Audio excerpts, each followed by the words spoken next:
नमस्कार, मैं हूं नवीन पांडे। आप देख रहे हैं राष्ट्र धर्म।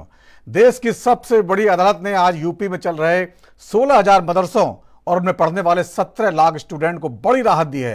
सुप्रीम कोर्ट ने अपने फैसले में साफ कहा है कि मदरसों में शिक्षा चलती रहेगी। इससे संविधान की मूल भावना में कोई छेड़छाड़ नहीं हो रही है। इससे पहले हाईकोर्ट ने मदरसों को संविधान के खिलाफ और धर्मनिरपेक्षता के सिद्धांत के विपरीत माना था। हाईकोर्ट ने उत्तर प्रदेश सरकार से मदरसा में शिक्षा ग्रहण कर रहे छात्रों को नियमित स्कूलों में दाखिला देने का निर्देश दिया था। इस फैसले के खिलाफ सुप्रीम कोर्ट में याचिका दायर की गई थी, जिस पर आज फैसला आया है। सुप्रीम कोर्ट ने उत्तर प्रदेश मदरसा शिक्षा बोर्ड अधिनियम 2004 की संवैधानिक वैधता बरकरार रखी है। कोर्ट ने कहा यह धर्मनिरपेक्षता के सिद्धांत का उल्लंघन बिल्कुल नहीं करता है। सुप्रीम कोर्ट ने यह भी टिप्पणी की है कि इलाहाबाद हाईकोर्ट ने यह व्यवस्था देकर गलती की है कि मूल ढांचे यानी धर्मनिरपेक्षता के सिद्धांत का उल्लंघन करने की वजह से उत्तर प्रदेश मदरसा कानून को खारिज करना होगा। अब बड़ा सवाल यह है, क्या मदरसों को आधुनिक बनाने की योगी सरकार की मुहिम को धक्का लगेगा? सियासी तौर पर देखें तो इसे योगी सरकार के खिलाफ माना जा रहा है, लेकिन हाईकोर्ट में भी योगी सरकार ने मदरसों को बनाए रखने की मांग ही की थी। फिर विवाद कहां है, इसी पर चर्चा करेंगे। हमारे साथ कुछ खास मेहमान मौजूद रहेंगे। उससे पहले देख लेते हैं क्या कुछ कहा गया है। सुप्रीम कोर्ट ने मदरसा बोर्ड के मामले में अपने फैसले में कहा है कि मदरसा एक्ट 2004 जो है वो पूरी तरह से कॉन्स्टिट्यूशनल है।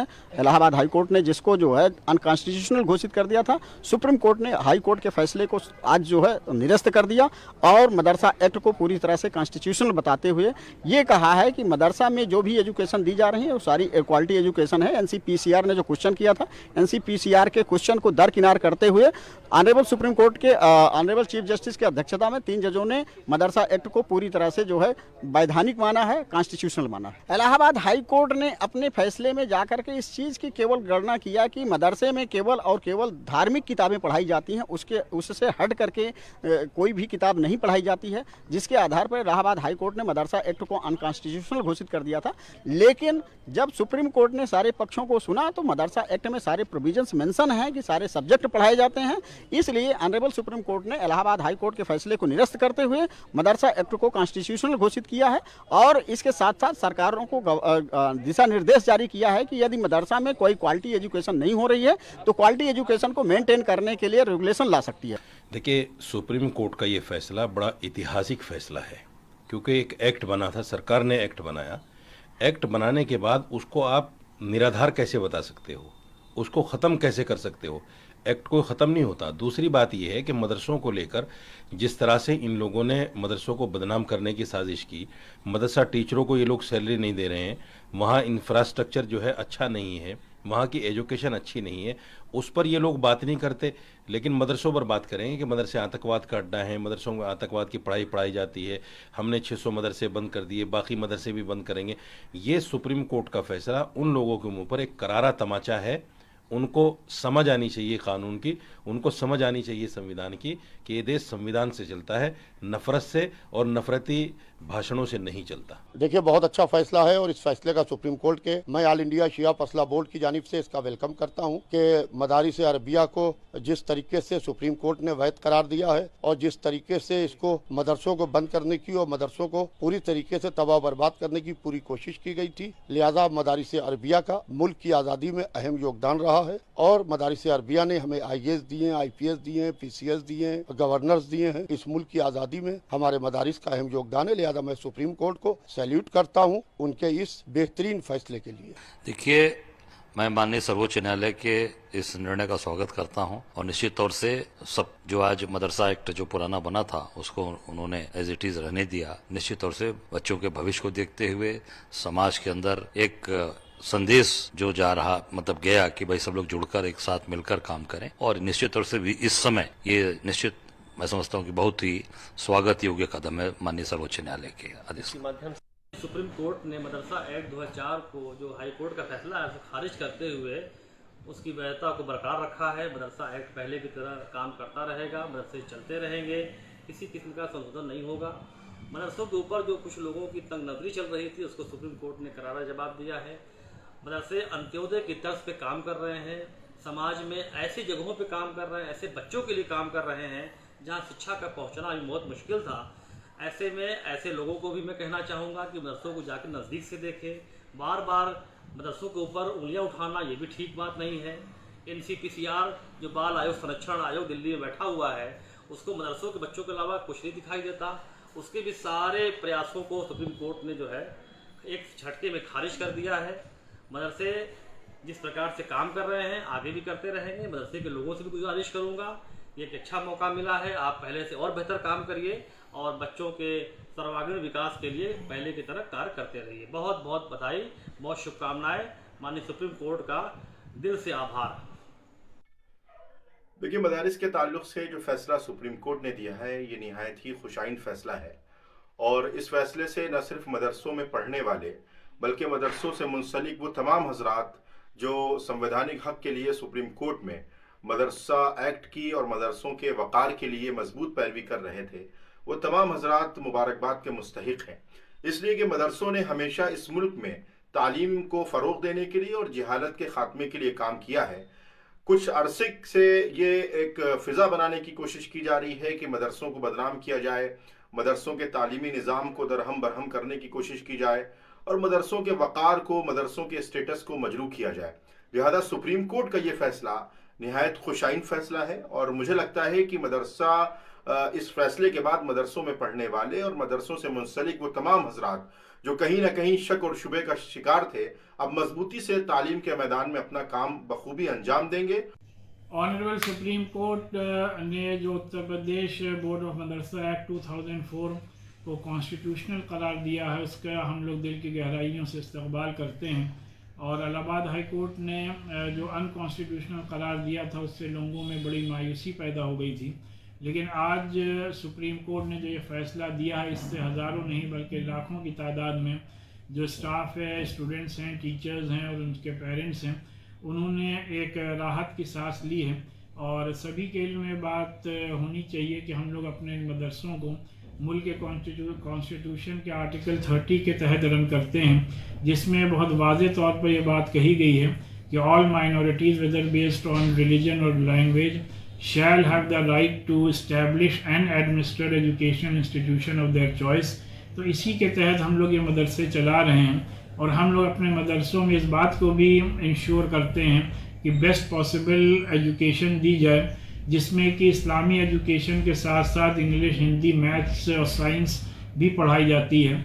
बहरहाल सुप्रीम कोर्ट के इस जजमेंट को तो मदरसों को लेकर सुप्रीम कोर्ट ने आज ऐतिहासिक फैसला दिया है और मदरसा एक्ट को जो 2004 में उत्तर प्रदेश में बनाया गया था, मुलायम सरकार थी उस समय यूपी में, उसने एक एक्ट बनाया था जिसमें आलिम, फाजिल और कामिल तीनों डिग्रियां देने का मदरसा बोर्ड को अधिकार दिया गया था। यानी तकरीबन कुछ वैसे ही अधिकार थे जैसे आम तौर पर बाकी सरकारी स्कूलों में और कॉलेजों में डिग्रियां दी जाती हैं। इसको लेकर बड़ा मतभेद समाज में रहा है। मुस्लिम समाज के तमाम लोग जो है लगातार कोर्ट में जाते रहे हैं। अगर हम बात करें 2012 में सबसे पहले दारुल उलूम वसिया मदरसा के मैनेजर सिराजुल हक गए थे कोर्ट में। उन्होंने कहा था मदरसों में आधुनिक शिक्षा नहीं दी जा रही है और इनको इस बंद करना चाहिए। इसके बाद 2014 में माइनॉरिटी वेलफेयर लखनऊ के सेक्रेटरी अब्दुल अजीज गए थे। 2019 में लखनऊ के मोहम्मद जावेद साहब गए थे। 2020 में रैजुल मुस्तफा साहब गए थे। तमाम याचिकाएं लंबे समय से थी। हाई कोर्ट ने इसी साल फैसला दिया कि जो मदरसे हैं वो धार्मिक शिक्षा दे रहे हैं जो संविधान के हिसाब से ठीक नहीं है। मामला सुप्रीम कोर्ट पहुंचा। इसी साल अप्रैल में उस पर सुप्रीम कोर्ट ने स्टे दिया और आज जो है उस पर अपना पूरा फैसला सुना दिया है बड़ी पीठ ने, और ये कहा है कि मदरसे जो हैं वो किसी भी तरह के कानून का उल्लंघन नहीं करते हैं और किसी भी तरह के संविधान का के जो है अलग नहीं है और उनमें जो पढ़ाई की जा रही है उनको आधुनिक बनाया जाए और उनको अच्छी तरह से रखा जाए। ये बड़ा फैसला है। लगातार ये नैरेटिव चल रहा था। 2017 के बाद योगी सरकार उत्तर प्रदेश में आई है तो वो कहीं ना कहीं मदरसों के खिलाफ है, क्योंकि सर्वे कराए गए थे, वहां जो फंडिंग हो रही है उसकी जांच चल रही है, SIT अभी भी जांच चल रही है। तो तमाम मुद्दों पर चर्चा करेंगे, क्या कुछ आगे होगा। हमारे साथ कुछ खास मेहमान जुड़े, उनके पास चलते हैं, बातचीत का सिलसिला शुरू करते हैं एक बार फिर से। तो लगातार जो मदरसों को लेकर एक तरह से समाज में भ्रम की स्थिति है, तो हमारे कुछ खास मेहमान हैं, उनके पास चलते हैं, बातचीत का सिलसिला शुरू करते हैं। प्रमोद दीक्षित साहब, नेता बीजेपी के। प्रमोद जी बहुत बहुत स्वागत है आपको। पीयूष त्रिपाठी जी हैं वरिष्ठ पत्रकार, पूजा मिश्रा जी हैं प्रवक्ता समाजवादी पार्टी की, असरार अहमद साहब हैं मुस्लिम धर्म गुरु। पूजा मिश्रा जी, आपके पास सबसे पहले आना चाहूंगा। जिस तरह से सुप्रीम कोर्ट का ये फैसला आज आया है, लगातार जो है मुलायम सरकार ने 2004 में मदरसा एक्ट बनाया था और उसको रद्द करने की लगातार मांग हो रही थी। आज सुप्रीम कोर्ट ने इसके हक में फैसला दिया है, क्या प्रतिक्रिया है समाजवादी पार्टी की? देखिए, पहले तो आपको नमस्कार नवीन जी, और साथी प्रवक्ताओं को भी मेरा नमस्कार। सुप्रीम कोर्ट का फैसला है और सुप्रीम कोर्ट का फैसला वाकई में सराहनीय है, क्योंकि जिस तरीके से जो है भाजपा लगातार एक रिलीजियस पोलराइजेशन क्रिएट करना चाहती है, एक नफरती जो माहौल बनाना चाहती है, ये देखा जाए तो उस नफरती माहौल को घटाने में कार्य करेगा। सुप्रीम कोर्ट के फैसले का समाजवादी पार्टी जो है स्वागत करती है। ये भाजपा थोड़ा सा बौखला गई है 2024 के चुनाव परिणाम के बाद से, तो इनका प्रयास है कि किसी भी तरीके से उत्तर प्रदेश में जो है पोलराइजेशन कर दिया जाए। तो ये इस कवायद में लगे हुए हैं। ये इस कवायद में नहीं लगे हैं कि हमने 5 साल बेहतर कार्य किया है, हम इस वर्तमान में बेहतर कार्य कर रहे हैं, बल्कि ये इस कवायद में लग गए हुए हैं कि जो पिछली सरकार में कार्य किया थे वो गलत थे। तो मुझे लगता है कि जो मदरसे एक्ट का 2004 को जो फिर से उसको जायज ठहराया है और हाई कोर्ट का जो फैसले को पलटा सुप्रीम कोर्ट ने, हम उसका स्वागत करते हैं। आप इनकी मंशा से इसी चीजों से अंदाजा लगा सकते हैं कि जब मदरसे जो है उत्तर प्रदेश में 75 जिलों में जो 13,000 मदरसे थे, उनको जो है 2023 में भाजपा सरकार ने कहा कि नहीं, ये सारे जो है अवैध है। जबकि मदरसों का जो रजिस्ट्रेशन होता है उसका टाइम टू टाइम जो है रजिस्ट्रेशन होता रहता है, वेरिफिकेशन होता रहता है। वो प्रोसेस पेंडिंग चल रही थी जब हमारी सरकार थी, तब लास्ट हुआ था 2016 में। उसके बाद तो वो पेंडिंग चल रही थी और लगातार जो है मदरसा बोर्ड के जो अध्यक्ष होते हैं उनकी तरफ से जो है एप्लीकेशन दिए जा रहे थे कि नए मदरसे खुल रहे हैं या मदरसे उनके जो रजिस्ट्रेशन का प्रोसेस है उस प्रक्रिया को पूरी की जाए, दोबारा की जाए, जो कि होता है, पर वो सरकार नहीं करती है। और उसके बाद में 2023 में जाकर के कहते हैं नहीं, ये जो 13,000 मदरसे हैं वो अवैध हैं। तो ये सरकार की मंशा को दिखाता है। ये देखा जाए तो असम में भी जो भाजपा सरकार ने ये किया था कि उन्होंने असम में तो एक अलग ही नैरेटिव चला रखा हुआ है कि जो मदरसे थे उनको बंद कर दिया गया कि ये अवैध, इनका रजिस्ट्रेशन नहीं है। इसमें नहीं गए कि हमने रजिस्ट्रेशन का कार्य नहीं किया, तो टाइम टू टाइम होना चाहिए था। अगर टाइम टू टाइम आप रजिस्ट्रेशन का कार्य कर रहे हो तो आपको पता चलता है कि कौन मानक के पूर्ण हो रहा है, कौन मानक के पूर्ण नहीं कर रहा है, तो आप उसको इनिशियली बंद कर दे। अब वहां पे 500 बच्चे पढ़ रहे हैं मदरसों में, जो आंकड़े हैं वो ये है कि हर मदरसे में लगभग 500 बच्चे थे, और आपने कहा नहीं, अब तो ये जो है इनके रजिस्ट्रेशन नहीं है, ये अवैध है, इनको बंद कर दो। पर 500 बच्चे कहाँ जाएंगे? ठीक है पूजा जी, दोबारा फिर आता हूं उनके पास। भाजपा के कृत्य है ये। ठीक है प्रमोद दीक्षित साहब, ये क्या योगी सरकार के लिए झटका माना जा रहा है? क्योंकि योगी सरकार जब 2017 में आई थी उसके बाद लगातार मदरसों का उन्होंने जो है सर्वे कराया था। सर्वे में बहुत सारे जो है उन्होंने कहा था कि बाहर से फंडिंग होती है, और बहुत सारे मदरसे बताया गया था करीब जो है रजिस्टर्ड नहीं है। जो आंकड़ा मेरे पास है उसके हिसाब से बताया गया 8,000, करीब 8,500 मदरसे जो है मान्यता प्राप्त नहीं है। 16,000 मदरसे चल रहे हैं यूपी में, जिसमें से केवल 13,329 जो है रजिस्टर्ड हैं। मुरादाबाद में सबसे ज़्यादा 550, सिद्धार्थनगर में 525, बहराइच में 500, बस्ती में 350, ये रजिस्टर्ड नहीं है। इस आधार पर एक मुहिम चलाई गई और ये नैरेटिव पेश किया गया कि मदरसों की जो पढ़ाई है वो आधुनिक पढ़ाई नहीं होती है, वहाँ पर जो है धार्मिक शिक्षा दी जाती है, जिससे जो वहाँ से निकले स्टूडेंट जो हैं एक अलग तरह की सोच लेके बाहर निकलते हैं। इस नैरेटिव को जो है धक्का लगा है। सुप्रीम कोर्ट ने आज कह दिया कि नहीं, ऐसा कुछ नहीं हो रहा है, बाकायदे बढ़िया पढ़ाई हो रही है, कोई दिक्कत नहीं है, आप इनको आगे बढ़ाइए। क्या कहिएगा आप लोग?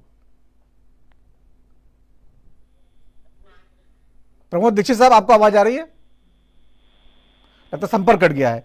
असरार अहमद साहब हमारे साथ मुस्लिम धर्मगुरु हैं, मैं आपके पास आना चाहूंगा। असरार साहब, ये फैसला जो है कितना जो है असर करता है? क्योंकि लगातार ये नैरेटिव चल रहा था, एक डर का माहौल बताया जा रहा था कि सारे 17 लाख बच्चे कहाँ जाएंगे, अचानक से उनको अपनी पढ़ाई बदलनी पड़ेगी, सरकारी स्कूलों में एडमिशन कराना पड़ेगा। तो ये राहत है, बड़ी राहत है।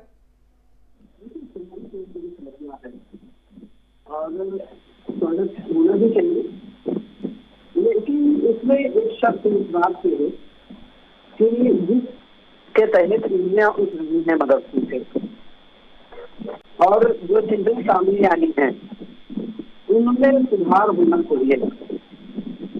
बच्चों की अच्छी तालीम, अच्छी शिक्षा कैसे हो, इसके बारे में भी हमारे उलमाओं को, खासकर जो मदरसों के प्रबंधक हैं, उनको सोचना चाहिए। आखिर मदरसों पे लगातार उंगलियां उठना इस बात की निशानदेही है। एक तरफ तो हम इस फैसले का स्वागत करते हैं कि जो जैसे जुड़े हुए मदरसे हैं, जो गवर्नमेंट से हैं और जो मान्यता प्राप्त है।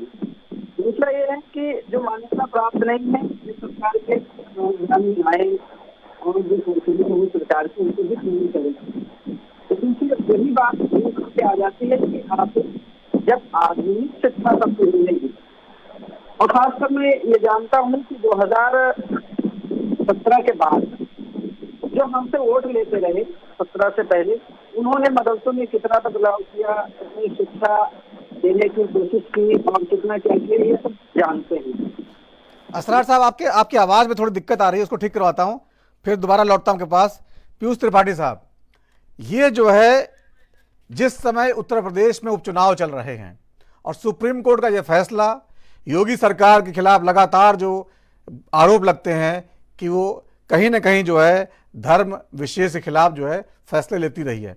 हालांकि मेरे पास जो आंकड़े हैं उसके हिसाब से यूपी सरकार ने हाईकोर्ट में जो अपने तर्क पेश किए थे वो मदरसों को बंद करने के खिलाफ नहीं थे, केवल उनकी मान्यता जो है उनकी विदेशी फंडिंग की जांच कराने और उसमें जो है प्रॉपर पढ़ाई कराने, जो आधुनिक शिक्षा है वो आधुनिकीकरण करने की बात कही गई थी। लेकिन ये नैरेटिव पेश किया गया कि देखिए योगी सरकार सारे मदरसों को बंद करना चाहती है, और हाईकोर्ट ने भी कुछ वैसा ही फैसला दिया। इससे वो और जो है गहरा छाप पड़ गया। लेकिन सुप्रीम कोर्ट ने पूरा नैरेटिव बदल दिया है। अभी बीजेपी को झटका लगा, मानते हैं आप? देखिए, इस फैसले को मुझे ऐसा लगता है राजनीति से ऊपर उसका देखने की आवश्यकता है, क्योंकि ये कहीं ना कहीं छात्रों के भविष्य से जुड़ा हुआ फैसला है। सुप्रीम कोर्ट के इस फैसले का स्वागत कहीं ना कहीं भाजपा भी कर रही है। मैं सुन रहा था बीजेपी के बड़े नेताओं को आज, जब ये फैसला आया उसके बाद, और ये फैसला इसलिए जरूरी है, ये जो आया है जो फैसला, इसलिए इसका स्वागत होना चाहिए कि सुप्रीम कोर्ट ने भी यही कहा कि मदरसों में जो धार्मिक शिक्षा दी जा रही है उसके साथ साथ में जो आजकल की शिक्षा है, जो मॉडर्न पढ़ाई है, जिससे कि आधुनिक शिक्षा है, वो भी वहां दी जानी आवश्यक है, जिससे कि वो बच्चे जब निकले समाज में तो वो कहीं दूसरी जगह जाके नौकरी कर सकें, काम कर सकें, लोगों के साथ कंधे से कंधा मिला के रह सकें, ना सिर्फ वो एक धार्मिक शिक्षा लेके एक विशेष उसमें चले जाए। और इसीलिए आप अगर इस फैसले को देखेंगे तो उसमें उन्होंने, सुप्रीम कोर्ट ने कामिल फाजिल, जो कि ग्रेजुएशन और पोस्ट ग्रेजुएशन की डिग्रियां होती थी, उसमें फिलहाल सुप्रीम कोर्ट ने रोक लगा दी कि मदरसे ये डिग्री नहीं दे सकते, क्योंकि ऐसी कोई भी डिग्री जो यूनिवर्सिटी लेवल की ग्रेजुएशन पोस्ट ग्रेजुएशन की डिग्री होती है, उसे देने का अधिकार सिर्फ यूनिवर्सिटी ग्रांट कमीशन यूजीसी को है। तो राजनीति अपनी जगह है, ये कहा जा सकता है कि यूपी में चुनाव चल रहे हैं, एक झटका है, लेकिन मैं ये देख रहा हूँ कि बीजेपी के लोग भी उसका स्वागत कर रहे हैं, और हमें लगता है कि शायद इस फैसले का एक पॉजिटिव असर हो जाएगा, क्योंकि हाई कोर्ट के फैसले को सुप्रीम कोर्ट ने बहुत अच्छे ढंग से करके बता दिया है कि क्या खामियां थी। शायद हाई कोर्ट समझ नहीं पाया इसको और उसने इस तरीके का फैसला दे दिया। सुप्रीम कोर्ट ने आज स्थिति एकदम साफ कर दी है और मुझे लगता है इसका स्वागत होना चाहिए। और अगर एक बात मैं और भी कहूंगा कि अगर सरकार विदेशी फंडिंग को रेगुलेट करने या उसकी जांच करने की कोशिश या कोई भी किसी अनियमितता की जांच करने की कोशिश किसी भी संस्था में करती है, प्रदेश की किसी भी शिक्षण संस्था में, तो उसका विरोध नहीं होना चाहिए धर्म के नाम पे या मजहब के नाम पे, कभी नहीं होना चाहिए। सबका मकसद सिर्फ एक होना चाहिए कि जो बच्चे यहाँ पढ़ रहे हैं वो कम्पीट कर पाए। जो ये कॉम्पिटिटिव माहौल है, आज का माहौल है, उसमें वो खड़े हो पाए, उनको कंप्यूटर की शिक्षा मिले, उनको विज्ञान की शिक्षा मिले, उनको और भी जो आधुनिक शिक्षाएं हैं वो मिले, जिससे कि वो कंपटीशन में लोगों के साथ बराबर से उठ बैठ पाए, अपना कंपटीशन दे पाए और अपना मुकाम हासिल कर पाए।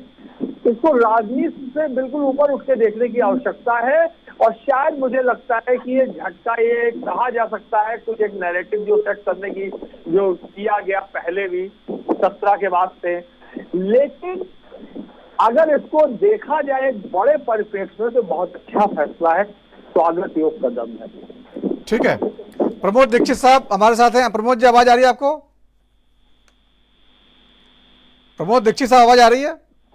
हाँ आ रही जी, आ रही। जी प्रमोद जी, स्वागत है आपका। जिस तरह से आज सुप्रीम कोर्ट का जो फैसला आया है उसको लेके ये कहा जा रहा है कि योगी सरकार को झटका है ये, तो इस बारे में, हालांकि जैसा कि अभी सुनील जी ने, पीयूष जी ने बताया कि काफी बीजेपी नेताओं ने स्वागत भी किया फैसले का, तो थोड़ा कंफ्यूजन क्या है, थोड़ा क्लियर कर दीजिए आप जरा बीजेपी के पक्ष की तरफ से। देखिए, जो भारतीय जनता पार्टी की नीति है, रीति है और उसकी सोच है, विचारधारा है, वो संविधान के बनाए गए जितनी भी संस्थाएं हैं उनका सबका वो स्वागत ही करती है। सर्वोच्च न्यायालय हमारे देश की सबसे बड़ी न्याय की संस्था है, तो हम उसको स्वागत न करने के खिलाफ, ये तो कुछ लोग हैं जो सुप्रीम कोर्ट को भी गाली देते हैं। अभी इन लोगों को जरा सा किंतु परंतु समझ में आता तो ये सुप्रीम कोर्ट को गाली देते, अब आज ये अभी हाई कोर्ट को गाली दे रहे थे, अब ये सुप्रीम कोर्ट को गाली देते, आज ये स्वागत कर रहे हैं, ये अच्छी बात है। लेकिन ये पिक एंड चूज करते हैं। इनको सुप्रीम कोर्ट को, जैसे भारतीय जनता पार्टी की नीति है, विचारधारा है कि सुप्रीम कोर्ट ने कहा तो उसका स्वागत ही किया जाना चाहिए, स्वागत ही करना होगा।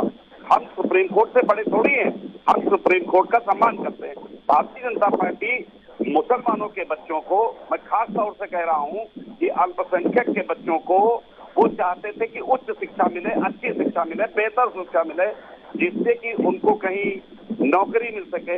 इनकी जो शिक्षा है वो नौकरी परक नहीं है, सर्विस परक नहीं है, विचारधारा की है। ये मजहबी शिक्षा देते हैं उसमें। आपने देखा होगा कि कितने ही अनेक ऐसे लोग मिलते हैं जो इनके पढ़े लिखे बच्चे और उनके उत्पाद, उनके जो एक्शन है समाज में, जो उनके रिएक्शन है वो हरदम उल्टे और नकारात्मक आए हैं।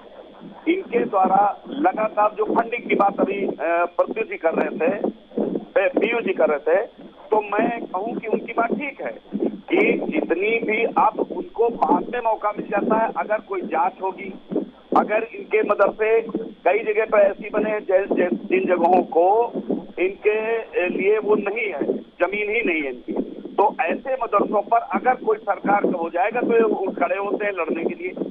इनको भारत के संविधान में, ये भारत का संविधान चिल्लाते हैं। क्या इंदिरा गांधी जो 75 में संविधान के उसमें प्रस्तावना में संशोधन किया, तो क्या उसको गलत मानते हैं कि सही मानते हैं? आपने बहुत सारे, प्रमोद जी, बहुत सारे मुद्दे एक साथ छेड़ दिए, संविधान संशोधन, और अभी आऊंगा उस पर, अभी आऊंगा, एक एक बयान सबका ले लूं। अब असरार साहब हमारे साथ है, असरार अहमद साहब। असरार साहब, आपको आवाज आ रही है? असरार साहब, देखिए ये बड़ा कंफ्यूजन है समाज में, जो है एक बड़े वर्ग में, कि मदरसों में केवल जो है धार्मिक शिक्षा दी जाती है, तो थोड़ा सा आप ये क्लेरिफाई कर दीजिए कि वहां सारे विज्ञान, गणित और अंग्रेजी, सारे जो विषय हैं आधुनिक शिक्षा के, वो सब भी पढ़ाए जाते हैं ना? ये बात दुरुस्त है कि लगभग 8 या 10 साल पहले खाली धार्मिक शिक्षा दी जाती थी, लेकिन अब मदरसों में भी मॉडर्नाइजेशन बहुत ज्यादा तरक्की के साथ आगे बढ़ा। अब मदरसों में भी एनसीईआरटी पढ़ा रहे हैं, अब मदरसों में भी डॉक्टर, इंजीनियर बन रहे हैं लोग, क्योंकि अब वहाँ कंप्यूटर साइंस, विज्ञान, साइंस और अंग्रेजी, हिंदी, हर तरीके की शिक्षा देने लगे। कहीं ना कहीं थोड़ा डेवलपमेंट आगे बढ़ा है और इसको और ज्यादा मजबूत करने की जरूरत है। जो भी मदरसे हैं, मैं सारे मदरसे वालों से यही अपील करता हूँ कि इसको और ज्यादा आगे बढ़ाएं, ताकि वहाँ से बच्चे जो है डॉक्टर, इंजीनियर, IAS, CCS, तहसीलदार, कानून, इस तरह के लोग जब निकलेंगे तो जाहिर सी बात है जब वो समाज में जाएंगे तो एक अच्छा फैसला जाएगा और अच्छा जरूरियत जाएगी, लोगों में इजहार होगा इस चीज का। और मैं मानता हूँ बजट टाइम की सरकार जो है, इसमें उसको आधुनिकीकरण के तहत जितने भी सर्वे करवाए, सर्वे में क्या है कि जो मदरसों के लोग थे वो जागरूक हुए और उन चीजों को बदलना शुरू किया कि नहीं नहीं, यहाँ धार्मिक ही नहीं, हर तरीके की शिक्षा हम देंगे। उसको कबूला भी है लोगों ने। और बहुत सारे मदरसों में अभी मैं ये बता दूं कि लगभग 40% मदरसे ऐसे हो गए हैं जो मॉडर्नाइजेशन की तरफ आगे बढ़ चुके हैं और वहाँ कंप्यूटर शिक्षा, अदब की शिक्षा, NCERT की किताबें जो है हम लोग पढ़ रहे हैं और वो यूनिवर्सिटियों में भी जा रहे हैं, वहाँ दाखिला ले रहे हैं, वहाँ से BA, MA, BCom, MBA जैसे जो क्या नाम है क्वालिफिकेशन है, उच्च शिक्षा वो भी हासिल करते हैं। तो असरार अहमद साहब, जो पढ़ाई का माध्यम होता है वो गणित और विज्ञान का वो सब उर्दू में ही होता है, उर्दू अरबी फारसी में होता है, या उसमें अंग्रेजी और बाकी दूसरी भाषाएं भी इस्तेमाल की जाती हैं? पहले क्या होता था मदरसों में कि अरबी और फारसी और उर्दू पढ़ाया जाता था, क्योंकि कुरान अरबी में है और कुछ किताबें फारसी की हैं और इन सब चीज़ों को पढ़ाया जाता था, ये दुरुस्त है। लेकिन जब से इधर आधुनिकीकरण के तहत जब से इसको जागरूक किया गया, तो अब उसके साथ साथ चाहे वो कुरान हो, अरबी हो, फारसी हो, उर्दू हो, उसके साथ साथ ही गणित भी पढ़ाते हैं, अंग्रेजी भी पढ़ाते हैं, हिंदी भी पढ़ाते हैं और कंप्यूटर भी पढ़ाते हैं। ये सेशन में अलग अलग बांट किया गया है और मदरसों में भी अब चल रहा है। ठीक है, तो एक तरह से कहीं ना कहीं जो सर्वे हुआ है उसका तो अच्छा रिजल्ट ही निकला है, तो कहीं ना कहीं तो आगे फायदा होगा। छोटा सा ब्रेक लेता हूं, ब्रेक के बाद लौटेंगे, चर्चा को आगे बढ़ाएंगे।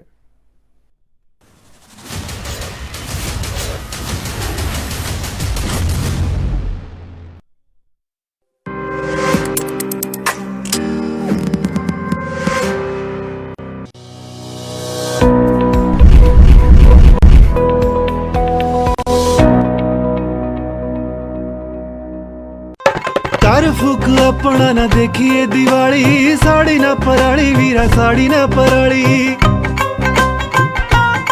हो साड़ी ना पराली वीरा साड़ी ना पराली। किन्ने जीव जंतुआं दी मिट्टी विच थारे, रुखा पौधिआं ते उत्ते नचदी बहारे,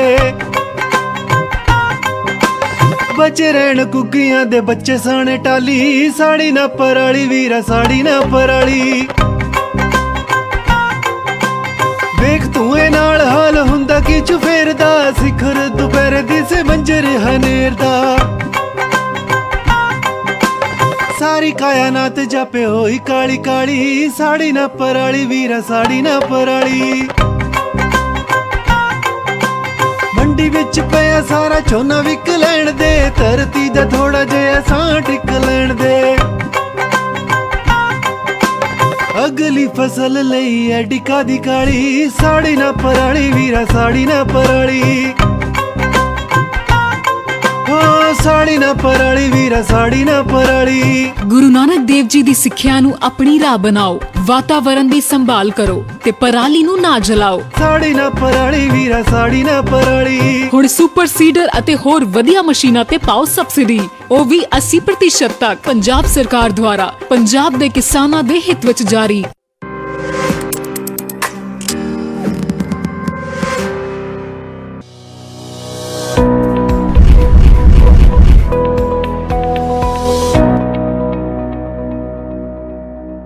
उत्तर प्रदेश की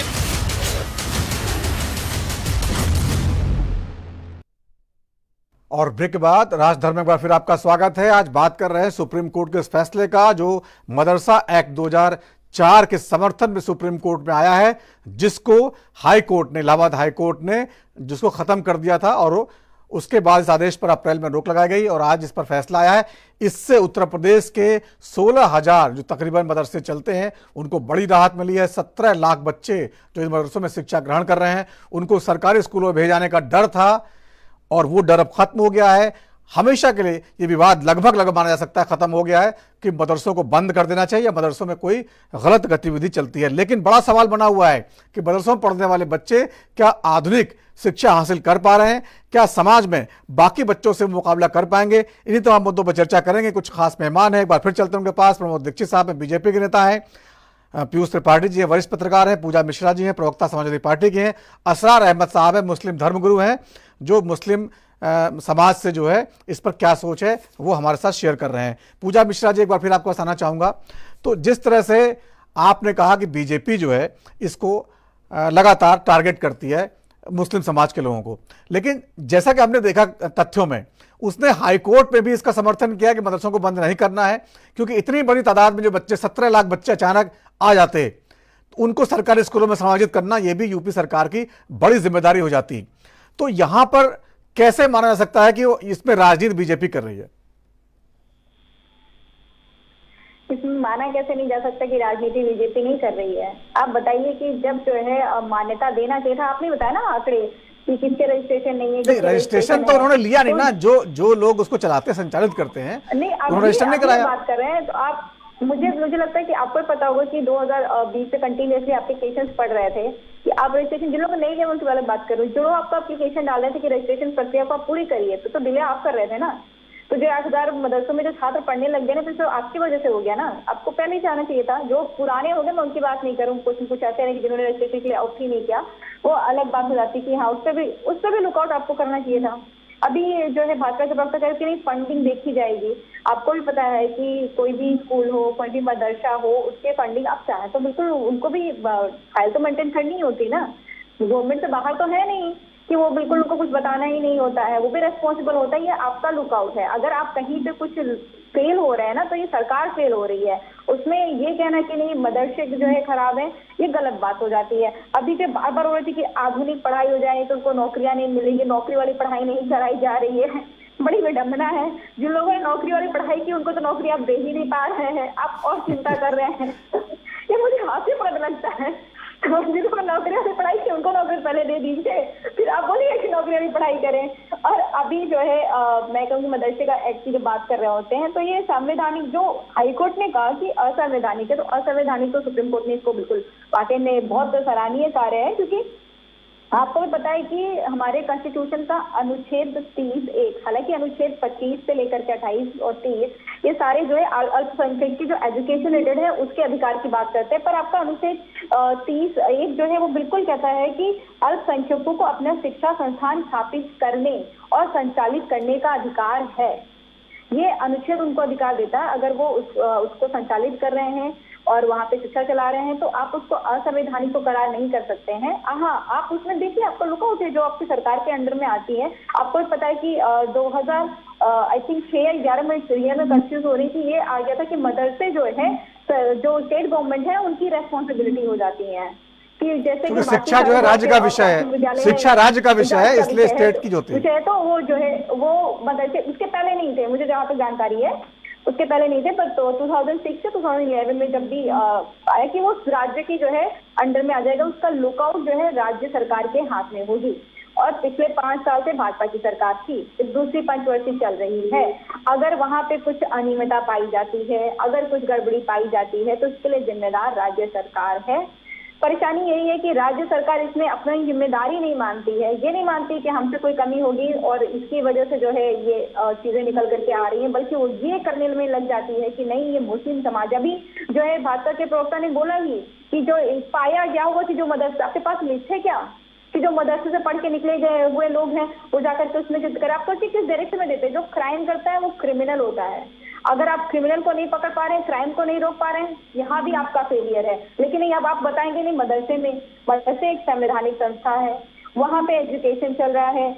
उत्तर प्रदेश के मदरसे राज्य सरकार के अंडर में है, जिस भी राज्य में है उस सरकार के, तो आपको देखना चाहिए। तो आप उसमें पढ़ करके जो है ऐसे कृत्य करने वाले निकलते हैं। हालांकि जो है संस्कृत स्कूल भी है और संस्कृत स्कूल में आपको पता होगा कि संस्कृत, हिंदी और हिंदू जो मैनुस्क्रिप्ट्स वगैरह हैं, स्क्रिप्चर्स वगैरह हैं, उनकी पढ़ाई कराई जाती है और ये भी हमारे अधिकार क्षेत्र में आता है। तो भाजपा का जो टारगेट रह रहा है हमेशा से, मैंने जब से 2024 का देखा हुआ है परिणाम आया, तो उससे माननीय मुख्यमंत्री जी ने एक टारगेट सेट कर लिया हुआ है कि मुझे तो करना है हिंदू मुसलमान, चाहे जो भी मुझे एंगल मिलेगा मैं लेकर के सिर्फ हिंदू मुसलमान कर लूंगा। मैं रोजगार की बात नहीं करूँ। अभी मैंने बोला ना कि इन्होंने कहा कि जो आधुनिक पढ़ाई नहीं कर रहे हैं कि रोजगार दे, तो उत्तर प्रदेश के युवा बेरोजगार हैं, आप उनको रोजगार दे दीजिए। 2018 में जो है टेट की परीक्षा हुई थी, सुपर टेट नहीं कराया अभी तक, आज तक आपने करा दीजिए। आपने पीजीटी का फॉर्म 2022 जो है जून में भरवाया था, अब तक आयोग का गठन नहीं कराया, आप कर दीजिए। 69,000 भर्ती में आपने 19,000 जो है सीटें आरक्षित सीटें खाली थी, उनके जो अभ्यर्थी थे उनकी शादी हो गई, बच्चे हो गए, वो फिर भी प्रोटेस्ट कर रहे हैं। उसको शॉर्ट आउट कर दीजिए, उसको हाईकोर्ट से सुप्रीम कोर्ट से हाईकोर्ट के बीच में ना लटकाइए। ये न्याय कर दीजिए। जो पेपर लीक हो करके जो चलते चले आए हुए हैं उन सबको आप शॉर्ट आउट कर दीजिए। ठीक है, जवाब ले लीजिए पूजा जी, जवाब ले लीजिए, फिर आगे बढ़ेंगे। जवाब लीजिए प्रमोद दीक्षित साहब, जवाब दे दीजिए इस पर। देखिए, मुझे लगता है कि पूजा जी किसी मदरसे से पढ़कर आए हैं, इनकी सारी एजुकेशन मदरसे की लगती है। क्योंकि मदरसे में, मैं इनसे एक बात पूछूं, अभी ये भाग जाएंगी इससे उठकर, आप ये बताइए कि पूरी दुनिया में 10,000 से अधिक आतंकवादी संगठन काम करते हैं। पूजा जी अभी जवाब देने का मौका दूंगा।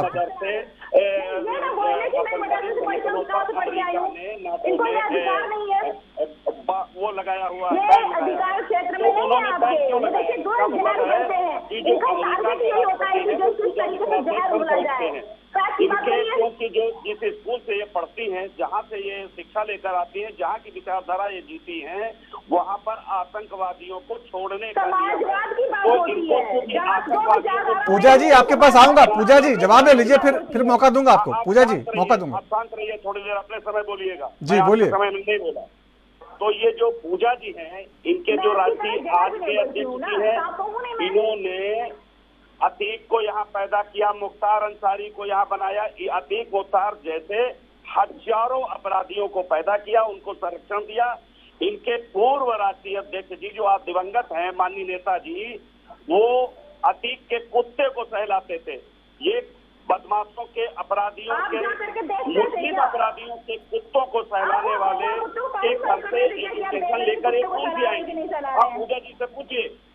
मैं पूछ रहा हूँ, आप बताइए, आपकी समझ की इस पे परीक्षा होगी कि पूरी दुनिया में 10,000 से अधिक आतंकवादी संगठन चलते हैं, जिसमें से 1,000 से ज्यादा पर विश्व के अमेरिका ने और नेटो ने उन पर वो लगाया हुआ है, बैन लगाया है। अगर ये इनकी शिक्षा वहां से कहीं से नहीं मिलती है तो आखिर इन पर बैन क्यों लगता लेकिन है? प्रमोद दीक्षित साहब, प्रमोद, दुनिया भर के मदरसों की भारत के मदरसों से तुलना क्यों की जाए जब कोई ऐसा सबूत नहीं मिला है? आपने जांच तो करा ली, सारे सर्वे करा लिए। एजुकेशन अच्छी दी जाएगी तो मुस्लिम बच्चे अच्छे निकलेंगे, उनसे भी डॉक्टर और इंजीनियर निकलेंगे, उनसे भी IAS निकलेंगे। आप इस बात को मानिए कि अगर एजुकेशन का सबसे बड़ा व्यक्ति के जीवन में ये जो उनको हिला डुला के पढ़ाते हैं, उसमें उनका मैं नाम भूल गया हूँ, वहाँ के एक हैं पाकिस्तान के, वो उन्होंने बताया कि मदरसा में ये 5 चीजें पढ़ाई जाती हैं। और अगर ये 5 चीजें पढ़ाई पूजा जी अभी आ रहा हूँ के पास, पूजा जी आ रहा हूँ, पूजा जी आ रहा हूँ, आपके सुन लीजिए।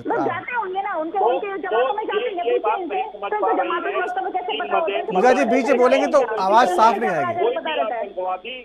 कोई भी आतंकवादी आखिर उसी मदरसे से एजुकेटेड क्यों निकलता है? इनको कौन सी एजुकेशन देते हैं? एक भी पूरी दुनिया में जो मदरसे, जो भारत में मदरसे में पढ़े हो और आतंकवादी तमाम हिंदुओं को गाली दे देते हैं। इनकी किसी की औकात, हैसियत नहीं होती है कि इस्लाम और मुस्लिम मजहब पर एक शब्द बोल सके। इनकी किसी की मैं चैलेंज करता हूँ कि अगर औकात हो, एक बात सच बोल के दिखाएं जो उनके यहाँ है।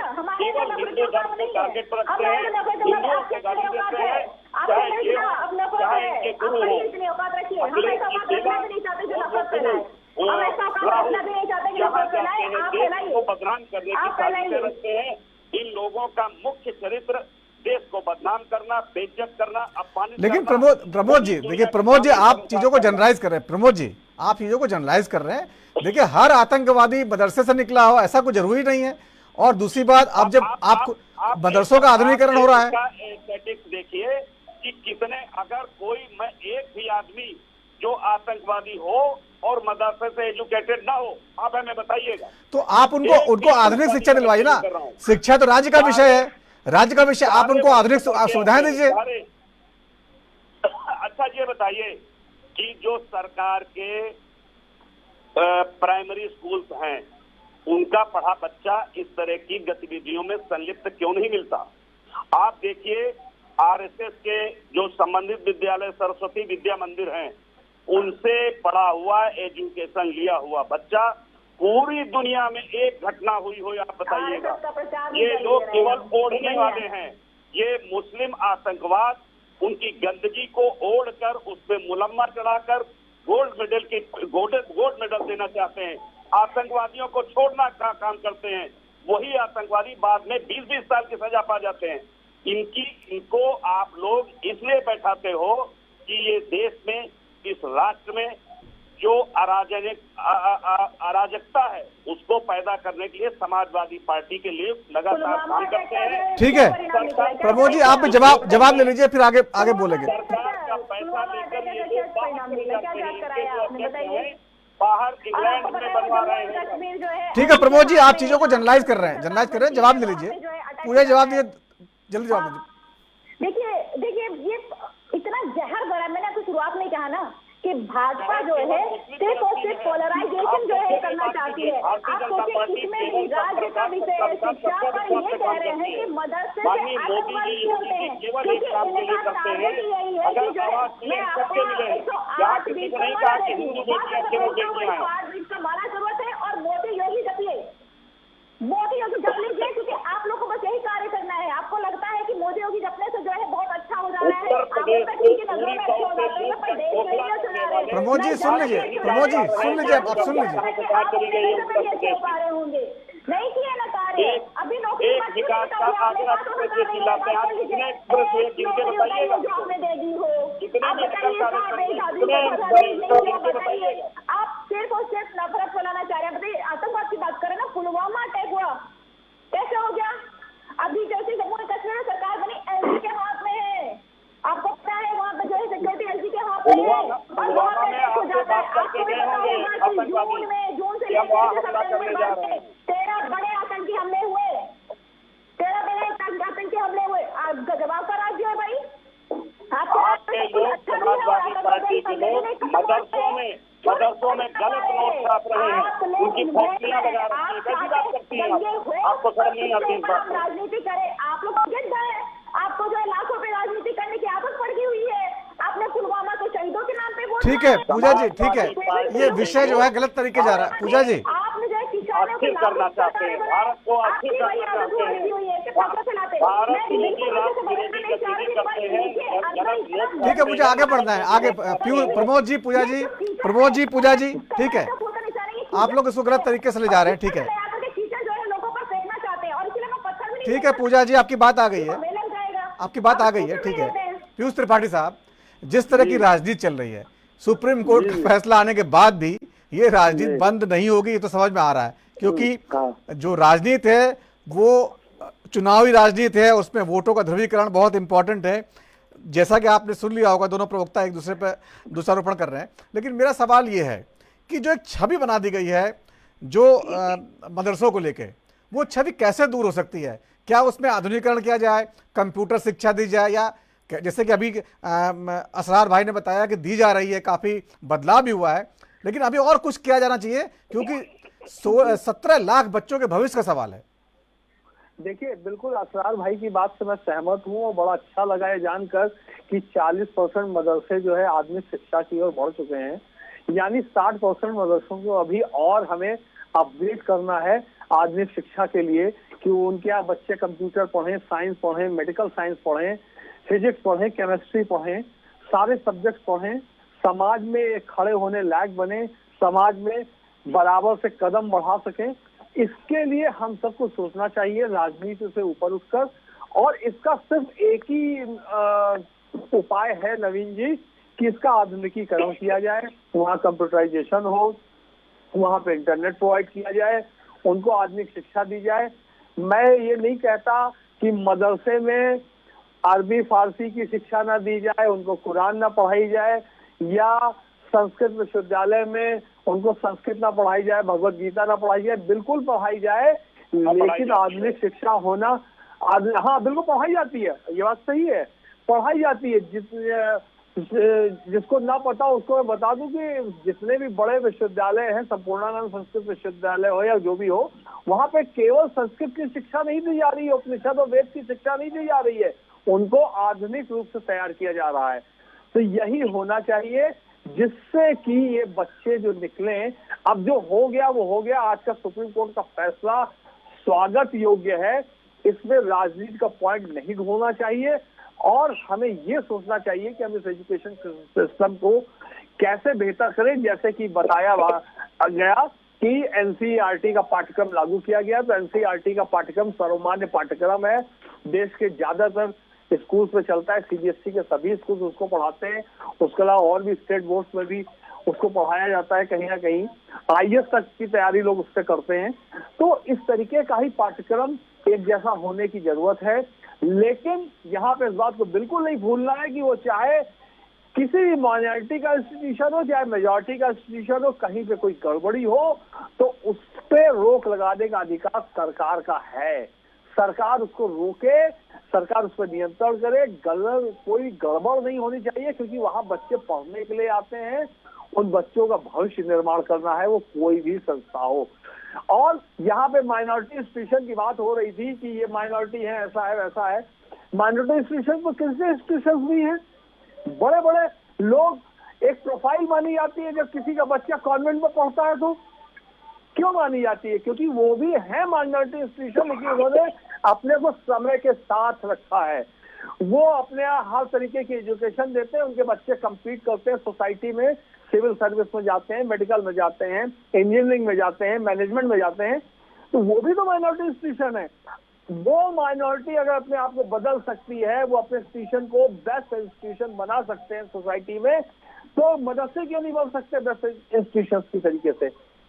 क्या अंतर है? वो खाली बाइबल थोड़ा पढ़ाते हैं क्रिश्चियन माइनॉरिटी इंस्टीट्यूशन, वो अंग्रेजी, हिंदी, संस्कृत और भूगोल, इतिहास, कंप्यूटर, विज्ञान सब कुछ पढ़ाते हैं, और उनके बच्चे कंपटीशन करते हैं। लोग, हम आप कोई भी व्यक्ति अपने बच्चों को कॉन्वेंट में पढ़ाना एक बहुत बड़ा वो समझता है कि हमारा बच्चा एक अच्छी एजुकेशन पाएगा, भले वो ब्राह्मण घर का बच्चा हो, चाहे वो किसी और जाति का हो, चाहे किसी धर्म का हो, हर धर्म के बच्चे वहां मिलकर पढ़ते हैं, अच्छी शिक्षा पाते हैं, समाज में कंपटीशन में आते हैं, करने के लायक बनते हैं। तो यही होना चाहिए, यही मॉडल लगाना चाहिए कि मदरसे के बच्चों को भी इस लायक बनाया जा सके कि वो समाज के साथ कदम से कदम मिला के बढ़ सके और चल सके। ठीक है। असरार अहमद साहब, आपको आवाज आ रही है? जी आ रही। असरार साहब, ये जो है बड़ा व्यापक विषय है और सुप्रीम कोर्ट ने एक मौका दिया है जो मुस्लिम समाज के जो लोग मदरसे चलाते हैं उनको भी सोचना होगा कि एक छवि जो बना दी गई है, क्योंकि बाकी जगह जैसा बताया था पीयूष जी ने, कॉन्वेंट स्कूल चलते हैं, वहाँ के स्कूलों की कोई छवि नहीं है कि वो धार्मिक शिक्षा ही देते हैं केवल। इसी तरह पूरे दुनिया में जो स्कूल चलते हैं, एक मदरसे में जो बच्चे जाते हैं उसके बारे में छवि है कि बस ये केवल जो है एक धार्मिक शिक्षा हासिल कर रहे हैं। इस छवि को कैसे तोड़ना चाहिए और सरकार से क्या क्या उम्मीदें आप लोगों की हैं कि किस तरह से वो आपकी मदद करे? मैं बड़े विस्तार से सुन रहा था अभी जी। समाजवादी पार्टी की प्रवक्ता ने बड़े विस्तार से बताया हर चीजें, लेकिन 17 से पहले सरकार किसकी थी ये गौर करना होगा और उस पर जाना होगा। 17 के बाद योगी सरकार आई उत्तर प्रदेश में। 17 से पहले क्या होता था कि मदरसों में शिक्षा के नाम पे लूट और घसूट मचाई जाती थी, ये दुरुस्त है।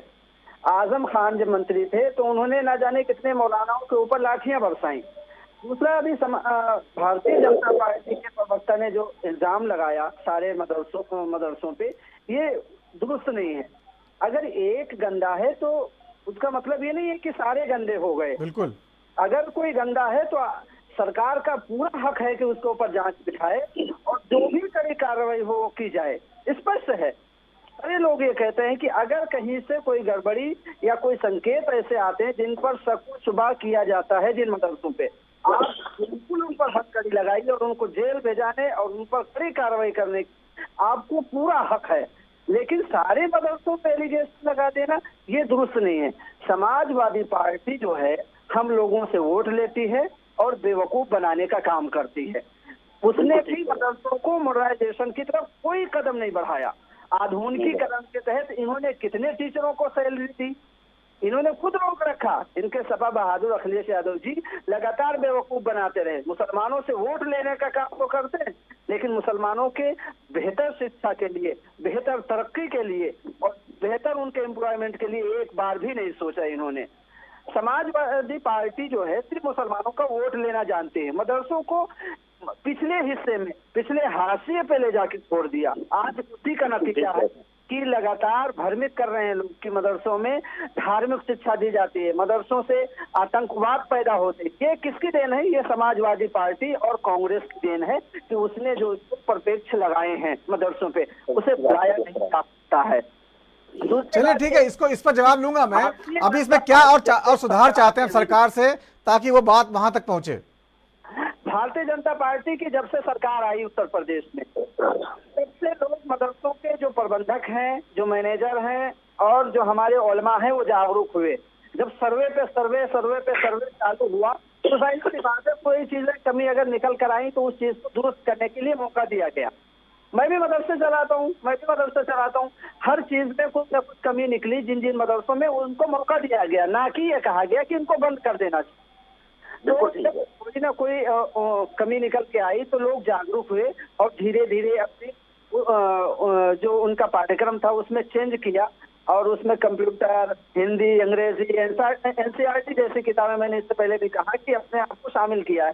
तो बहुत सारे मदरसे जो अभी गाँव में हैं या कुछ कस्बों में जो पिछले हिस्से पे हैं, अभी वहाँ नहीं हो पाया है, लेकिन होना चाहिए। हर जगह सबको शिक्षा, सारी शिक्षा मिले। प्रधानमंत्री जी ने एक बड़ी अच्छी बात कही थी, एक हाथ में कुरान और दूसरे हाथ में लैपटॉप देखना चाहते हैं। मैं ये मानता हूँ कि अभी जो 51 बच्चे IAS बने मुसलमानों के, वो उसी का प्रत्यक्ष है कि लोग आज इतना जागरूक हो गए हैं। वो सरकार के किसी बहकावे में या विपक्ष के किसी बहकावे में नहीं आने वाले हैं। अगर किसी मदरसे में कोई कमी है तो सरकार का पूरा हक है, उसमें जांच होनी चाहिए और जहां कमी हो वहां कमी पूरा भी करना चाहिए। ठीक है, पूजा जी जवाब दीजिएगा इस पे। जी बिल्कुल, मैं सुन रही थी। मुझे लगता है कि जो है जो भी है, इन्होंने जो है आरोप लगाया, आपके आरोपों का स्वागत है, बड़ा बढ़िया आरोप लगाया आपने। आप कह रहे हैं कि समाजवादी पार्टी ने जो है मुस्लिमों के साथ में जो है सिर्फ उनको धोखा देने का काम किया। अरे अपमान मत करिए अपने साथियों का। नहीं, वो धोखाधड़ी नहीं कह रहे हैं, वो कह रहे हैं पूजा जी, जो सुन लीजिए, सवाल समझ लीजिए पहले। हाँ, बेवकूफ बना करके जो है वोट ले लेते हैं समाजवादी पार्टी के प्रवक्ता मैं आपको बिल्कुल, हाँ बिल्कुल, मैं कितने मदरसों में आपने लैपटॉप दिए ये बता दीजिए। कितने मदरसों में आपकी सरकार रहते हुए NCERT की किताबें पहुंची, बता दीजिए आप। ठीक है, ये सिर्फ धोखा है। तो वो शिक्षा की बात कर रहे हैं, शिक्षा की। आपने कितने मदरसों में दिया? कितने मदरसों में आप क्या बनाइए? जो हमारी पार्टी की लैपटॉप योजना थी, वो सारे जो लोगों को बांटी गई हुई थी, और आपके मदरसों में भी जिन्होंने अच्छा परफॉर्म किया था उनको भी कार्यालय पे बुला करके दिया गया हुआ था। आपको कैसे जानकारी नहीं है? आपको कैसे जानकारी नहीं है कि आपके मदरसों में छात्रों में अच्छा परफॉर्म किया हुआ था, उनको समाजवादी पार्टी कार्यालय पे बुला करके लैपटॉप दिया गया हुआ था? ठीक है, असरार जी सुन लीजिए, जवाब ले लीजिए। असरार जी जवाब तो ले लीजिए। बोलिए पूजा जी। इतने बौखलाए हुए हैं समाजवादी पार्टी को घेरने के लिए, इसके सामने अपनी जो है सबूत रखना चाह रहे हैं कि नहीं हम जो किसके पक्ष में हैं। नहीं, लेकिन पूजा जी आपको मानना पड़ेगा, वो एक जो है धर्म गुरु हैं और वो एक मदरसा चलाते हैं और उनके दिल की आवाज जो है वो पहुंचनी चाहिए आप तक। मैंने उनके दिल की आवाज को बिल्कुल स्वागत किया। मैं तो कहा उनके प्रश्नों का स्वागत है। मैं ये कह रही कि कितने जो है मदरसों में हमने पाठ्यक्रम लागू किया और NCERT का आपको पता होगा, पहले उत्तर प्रदेश बोर्ड में भी जो है NCERT का पाठ्यक्रम लागू नहीं था, बाद में लागू हुआ है। जब हमारी सरकार में लागू हुआ तो धीरे धीरे चीजें लागू होती है, तब जाकर के आप आगे बढ़ते हैं। और अभी इन्होंने कहा कि कितने जो है मदरसों में जाकर के लैपटॉप बांटा। हाँ बिल्कुल, हमने चाहे मदरसे रहो चाहे संस्कृत स्कूल रहे हो, जहाँ पे भी बच्चों ने अच्छा परफॉर्म किया है हमने वहाँ पे लैपटॉप बांटे हैं। हम विपक्ष में आने के बाद भी हम लैपटॉप बांट रहे हैं, आपको जानकारी होगी। हम आपके लिए कार्य करते रहिए तो गलत बात हो जाती है। अगर जब मैं हमेशा कहती हूँ कि जनता ने जो वोट दिया है वो एक मदरसा बताइए। चलिए खैर, वो आंकड़ा लेके नहीं बैठी है असरार साहब, क्योंकि वो आंकड़ा जो है नहीं बैठी हूँ और मुझे मदरसों के नाम भी बिल्कुल नहीं याद रहेंगे क्योंकि मैंने नहीं याद किए हुए हैं। ठीक है पूजा जी, ठीक है, कह रहे कि मैं मदरसे में गई हूँ पर मदरसे में नहीं गई हूँ। ठीक है पूजा जी, आपकी बात आ गई। ठीक है प्रमोद जी, समय कम बचा, जवाब दीजिए प्रमोद जी। जी देखिए, जो पूजा इसरा जी कह रही है वो एक वोट बैंक के घेरे में है, उनका वोट बैंक है। और खास तौर में तो असरार की जैसे बुद्धिजीवी लोगों से कहूंगा कि वो अपने लोगों को अवेयर करें। एक बैंक के रूप में प्रयोग हो रहे हैं, वो हथियार के रूप में प्रयोग हो रहे हैं, वो बीटा बन रहे हैं इन राजनीतिक पार्टियों का, सब राजनीतिक पार्टियों का, ये उन्हें लेकर उनका कोई काम नहीं करते। और अब ये है, माननीय मोदी जी ने एक काम किया कि अगर समाज के